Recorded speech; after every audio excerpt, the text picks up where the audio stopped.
Good morning. Welcome to Sports Radio 1310 The Ticket. George D. John, Train Station Fitness Show. My guest in the studio, Dr. Jeremy Webster. We haven't talked with him in a while. It was due. It was time for him to get in the station. So it's about time, George. It's about time, my friend. There's a topic that I really feel that most people don't either appreciate or they don't have the knowledge to appreciate. And that is whenever you're about to tackle a particular goal that is a health and fitness goal, fat loss, muscle gain, reshape your body, get healthy, whatever it is, you need to know that there are important steps that must be taken to try to not only attain the goal, getting your mind right is one of them, and being committed to whatever that goal is or that target, but how do you keep the results that you did get? So today's show, what we're talking about is if you've got a bunch of fat to lose and you're a person who follows your friends on their diet, or you see somebody exercising a particular way in the gym and you see they have a great body, well, maybe it's a personal trainer or someone you just admire, and you want to exercise and look like them, so you start replicating what they're doing in your program, and you wonder why you don't get your results. Maybe it's time to stop all of the BS, pull back for a moment, listen to this show, and listen to the proper steps that you need to lose the 40-plus pounds, to just stop having back pain, to be able to pick something up, play with your kids, get on the ground, get back up again, and not deal with injury. Dr. Webster brought some information to the show today that'll really help you, and I'm bringing some today. And one of the things, if you know me, you know I don't rehearse the shows. Do you have any idea what I'm talking about today? I don't, and that's just what I was getting ready to say, is when you brought this topic up, it kind of intrigued me. So I started brainstorming. I've got a few ideas of the way I want to approach it, but as you said, we never talked about this. Yeah. We don't know. I don't know what you're bringing. You don't know what I'm bringing. So it's going to be real interesting to see how this develops. You may be wanting to approach this show completely different than I am. I don't know. And that's fine. I venture to guess that whatever we say is going to be something that really help people. Let's steer them. Let's guide them in a direction that's going to help them not only attain their goal, because a lot of people can actually get to where they want to be. Look at Jared from Subway. He lost all that weight and he walked all the time, and you know, he got his goal. But how do you keep it? It's one of the things. I've never been to AA. I've never been a drinker or done drugs or anything like that. But someone who was in AA said to me that the first year for them was not the toughest. It was the easiest. It was once they got to that year mark, being able to keep themselves dry, I guess, or away from the substance that they were abusing. So I've seen it in the health and fitness industry where people will lose a lot of weight and then all of a sudden they gain the weight back after a year. What is this year benchmark? Well, I don't know. Isn't that something? It really is, yeah. So coming up next, Dr. Webster and I will discuss the steps that is so very important for you to begin to think about before you even start to pick up a weight, before you start to even eat healthy, before you start to make up your mind about what you want or what your goals should be. Let's talk about the steps that we feel is best for you to take to have a long-lasting journey to keep whatever the results are and keep them for life, okay? So we'll talk about that. We'll probably even take calls today in case you have some questions about this. It's 704 Sports Radio 1310 The Ticket. 713 Sports Radio 1310 The Ticket. George D. John, Dr. Webster on the Train Station Fitness Show today. We're talking about the proper steps you need to take to lose fat or whatever your goal is, but today is specifically about people. Most people are over fat. They need to lose weight. They want to lose weight and they're kind of lost. You know, what are the steps you need to take? Dr. Webster and I did not rehearse this show. We never rehearse any show. If you know me for a long time, never ever do it, won't do it. So it'll be a surprise to him, some of the things I'll bring up, and some of the other things that he brings up maybe for me also. And I know that you and I already have a mindset for number one. What number one, in my opinion, well, hold on. That's an assumption.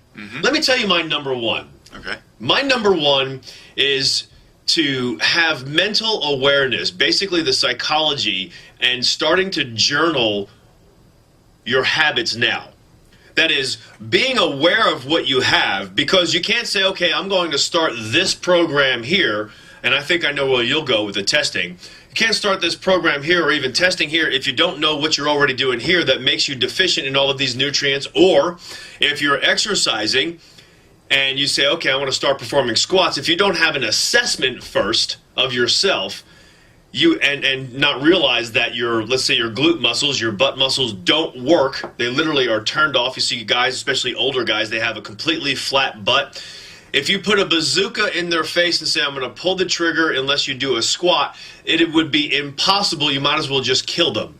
Right. They cannot squat. It can't be done if they can't squat the proper way. Now, are you talking about doing a self-assessment? A self-assessment from a standpoint of journaling what you eat every single day for 7 days. Yeah. Doesn't have to be every day forever, just for 7 days so you're aware. Everything, and remember, when we talk about calories, when we say, when someone's on a diet, it's anything that's got a caloric value to it. So even if you're having a soda or a drink that's got any calories to it, that's part of your diet. You have to add that as well. So my number one is to take this self-assessment test, if you will, or journal about what you're eating. Not only what you're eating, but what is hard for you. Are you able to get down on the floor and play with your children or play with your dog and get back up again, or do you have a hard time doing that? What is hard for you to do? Is it the lunge to get back up? Is it the squat to get up? Is it the bending over, picking up a newspaper? Is that hard?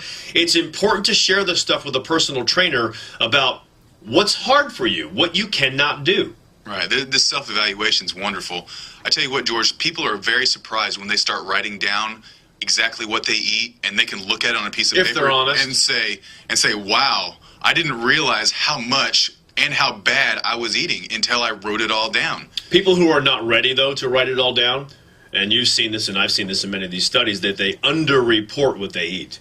And this is, nobody even has to even see this necessarily. Just a self-assessment test or journal for you for 7 days. Be honest with yourself. What's your absolutely. number one? Well, my first thing that I think people need to do is they need to make a mental commitment. Before they even do what you're doing, yeah, you have to be committed. I see so many people who have the ability and the means to get in shape and lose weight and get fit, but they come and see me, they're like, okay, that sounds great. Everything you're saying makes sense. And then I don't see them for a year.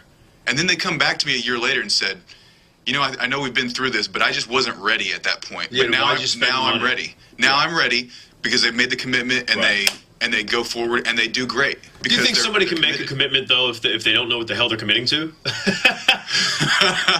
Think about that for a moment. Someone came to see you, they thought they were ready, they committed, then they found out everything that was involved, what is the top premise of this show is sharing these steps involved to get to the goal you want. Someone shares the steps for you not only to lose, let's say it's to lose fat, but to keep the fat off. And it's like, okay, well, I was committed, but I didn't know what I didn't know. Yeah. So what were you committed to? Your idea of how you were going to get there? True. Yeah. Once they hear what I want them to do, it might be a different story for them. Okay. Absolutely. So what's number 2 on your list in the steps for someone losing fat? Today's show for losing fat and keeping it off. Well, then after that, I didn't necessarily prioritize. I took the stance that we do need to accomplish some of the basics first. Mm-hmm. Right. The dietary things, there are lots of dietary things that we can do, but I think the first thing that most people in America need to do is just get rid of the excess carbohydrate in their diet.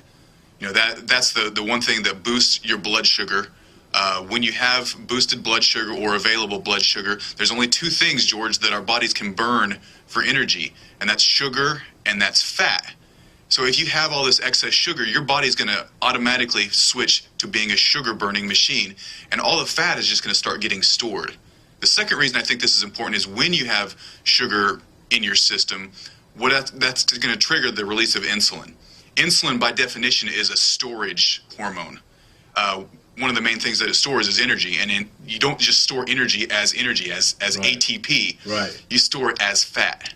So increasing your sugar actually is one of the main things that causes you to store and gain body fat. So most people today are eating far too much excess bad carbohydrate. So I think that's maybe the easiest thing that most people can do right off the bat to start making an improvement in their lifestyle. So A to Z steps for fat loss, going kind of from the beginning, because you have to have this platform or this foundation to go off of.